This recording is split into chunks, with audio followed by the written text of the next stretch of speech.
Se aprobó en el Senado de la República autorizar y apoyar en una misión especial a la Comisión Nacional de Búsqueda, que es la comisión que busca a los desaparecidos, de los cuales ha habido acusaciones severas porque dicen que la comisión desaparece a los desaparecidos.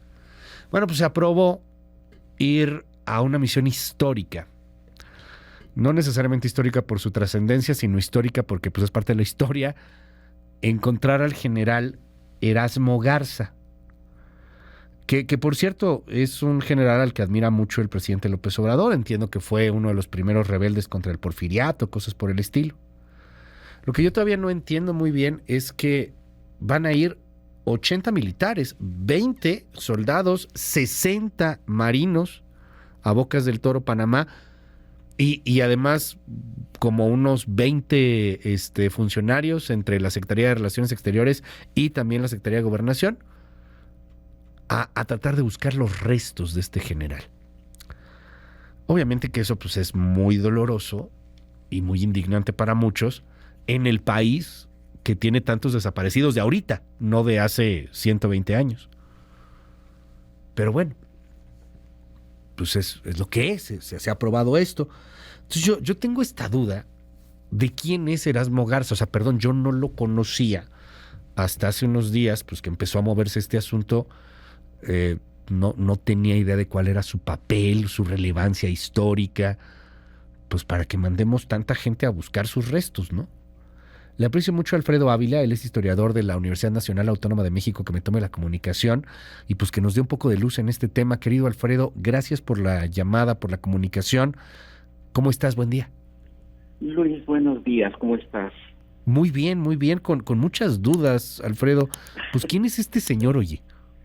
A ver, mira, sí, hay muchas dudas. Yo sé que lo acabas de mencionar, pero quiero reiterarlo. Hay mucha gente desaparecida en este país y me parece que destinar recursos que podrían usarse para encontrar a las víctimas de la violencia en México en la actualidad, en buscar los restos de un personaje del siglo XIX, pues es efectivamente una afrenta a muchísima gente que padece estos dramas cotidianos. Totalmente de pero acuerdo.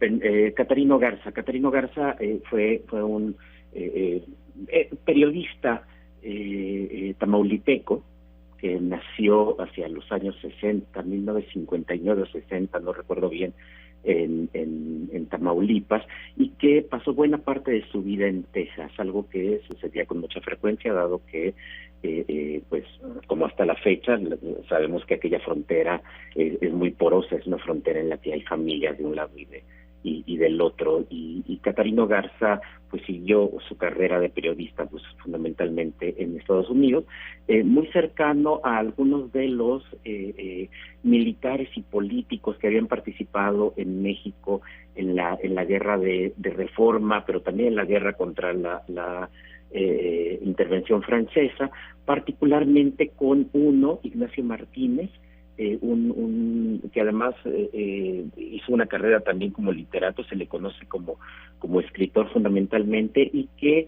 ya desde los años 80 se había trasladado también a Texas y llevaba algunos periódicos, El Mundo fundamentalmente, muy crítico del gobierno de Porfirio Díaz. Cuando Martínez fue asesinado de una manera un poco sospechosa, Erasmo Garza decidió atacar también al régimen de Porfirio Díaz de una manera muy virulenta en la prensa. Fue perseguido, fue acusado de calumnias en Texas, incluso tuvo que purgar una condena de unos cuantos días, unos 30 días en una cárcel de Estados Unidos por difamación, y en septiembre de 1891 se lanzó a una rebelión, una revolución, con un plan revolucionario en contra de Porfirio Díaz. Cruzó la frontera, cruzó por Tamaulipas y estuvo 9 días aproximadamente con 60 hombres armados. Esa es la revolución de Catarino Garza, es decir, en términos de impacto, pues la verdad es que fue muy poco. Okay. El plan revolucionario era un plan que se limitaba a criticar a Porfirio Díaz por abusos en el poder. No es un plan que contenga ningún aspecto social.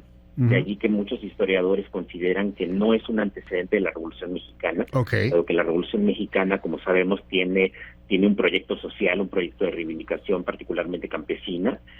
Acá no hay nada de eso, se trata únicamente de un plan que está en contra de la permanencia en el poder de Porfirio Díaz, de sus continuas reelecciones y del abuso del poder que se hace. De hecho, es un plan bastante liberal en el sentido clásico del término. Favorecía el libre comercio y se oponía a grupos políticos que se habían empoderado en Tamaulipas y en Nuevo León, fundamentalmente a la gente que estaba alrededor del gobernador Servando Canales y de Bernardo Díaz. Oye, mira, digo, porque además Bernardo Reyes. En esa época estar promoviendo el libre comercio pues no era una cosa tan menor, o sea, ya era un asunto ahí bastante revolucionario de alguna u otra manera. Pero es uno de los de las reivindicaciones del liberalismo clásico. Hay que recordar que Juárez está también a favor de eso, ¿no?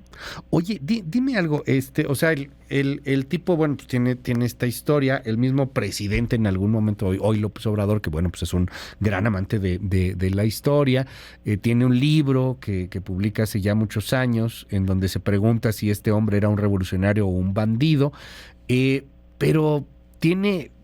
No sé cómo se pueda juzgarlo, ¿no? Al final, pues la historia también es muy subjetiva y depende de cada historiador y de cada corriente y de todo lo que tú pues lo conoces perfectamente bien. Pero ¿qué tanta relevancia pues histórica le podríamos dar si es que hay alguna manera de medir este tipo de relevancias históricas sobre los personajes? Pues mira, la relevancia histórica se construye en muy buena medida desde el poder. Y si ahora tenemos un presidente que está obsesionado con este personaje, seguramente tendrá relevancia histórica. ¿Qué hizo en términos prácticos? ¿Cómo afectó su movimiento? Pues la verdad es que, como dije, se trata de una rebelión que dura muy pocos días. No estoy minimizándolo, no estoy minimizando sus críticas, pero son unos cuantos días.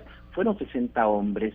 Las autoridades tanto de México como de Estados Unidos consideraban que había apenas unos cuantos de cientos de simpatizantes del movimiento de Garza. Es decir, su impacto, con todo y que es significativo de una época y nos habla mucho de las condiciones de crisis que había en el noreste de México y pues del descontento que sí había en muchos sectores, particularmente estos liberales más clásicos que se sienten herederos de la Constitución del 57 en contra del gobierno de Porfirio Díaz, pues en términos muy prácticos tampoco fue tan importante. Ahora se le pretende ver como una especie de antecedente de la Revolución Mexicana. Reitero, algunos historiadores no creen que esto sea así, dado que no hay ningún aspecto social en el plan revolucionario de Garza. Era una revuelta, perdón que te interrumpa, era una revuelta de apenas algunas decenas de personas, ¿no? Nos decía 60, una cosa por el estilo. 60 que se unieron con las armas y simpatizantes un poco en los dos lados de la frontera, apenas unas 100 de personas. Sí, o sea, digo, intrascendente socialmente hablando a lo que fue la Revolución Mexicana años después. Correcto. Y tal vez en muy buena medida porque no tenía ninguna reivindicación de tipo social que lo volviera atractivo para la gran mayoría de la gente que bueno, lo sabemos bien, en el porfiriato pues padecían condiciones de explotación laboral tremendas, ¿no? Y ahora el tipo se va a Panamá en su momento, ahí entiendo pues lo que ya nos contaba, se ha también ahí una especie de revuelta, parece que con el tema de las prisiones, o te quería liberar ahí unos presos en una prisión, y entiendo que ahí lo asesinan.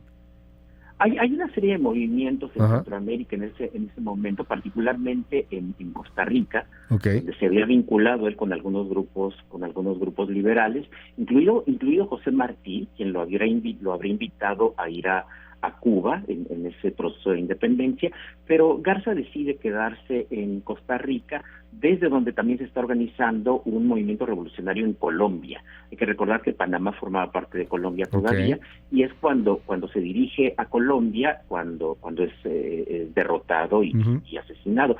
Esta es otra cosa interesante, los dos movimientos revolucionarios en los que participa Garza se hacen desde el extranjero, es decir, el movimiento que se organiza para la revolución en Colombia se hace desde Costa Rica, mientras que el que intentó hacer en México se organizó desde Estados Unidos. Cuando lo matan en Panamá, pues la cosa no es nada fácil. Boca del Toro hoy día es muchísimo más un asunto turístico que el tema pues de lo que fue hace 120 años. Entonces yo quisiera preguntarte, sé que es una pregunta muy difícil, ¿no? De pronto de poderlo responder, porque pues nadie tiene una bola de cristal, pero pues qué tan fácil es encontrarlo. O sea, tenemos ciertas certezas de dónde lo mataron, de cómo fue, de dónde pudieron haber aventado el resto. Estamos buscando huesos de hace 120 años.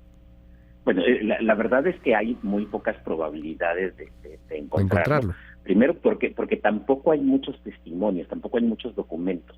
Voy a recomendar un libro sobre Catarino Garza, no el del presidente, es un libro que publicó Gilberto Urbina. Okay.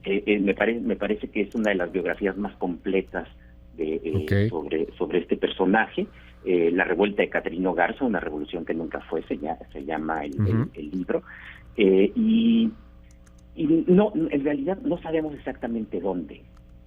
Pero allí sí voy a contradecirte. Lo van a encontrar. Lo van a encontrar de la misma manera como se encontraron los restos de Cuauhtémoc. De la misma manera como tenemos los restos de los héroes de la independencia en el monumento a la independencia allí en el Ángel. Después de los análisis de Lina descubrimos que había incluso restos de animales. Sí. Lo que te quiero decir es que los van a encontrar, es decir, si no los encuentran, los inventan.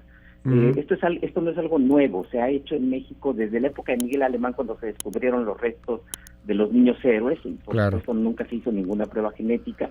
Lo hizo Carlos Salinas de Gortari enviando una misión a Francia para encontrar los restos de José María Morelos. Lo hace ahora el presidente López Obrador.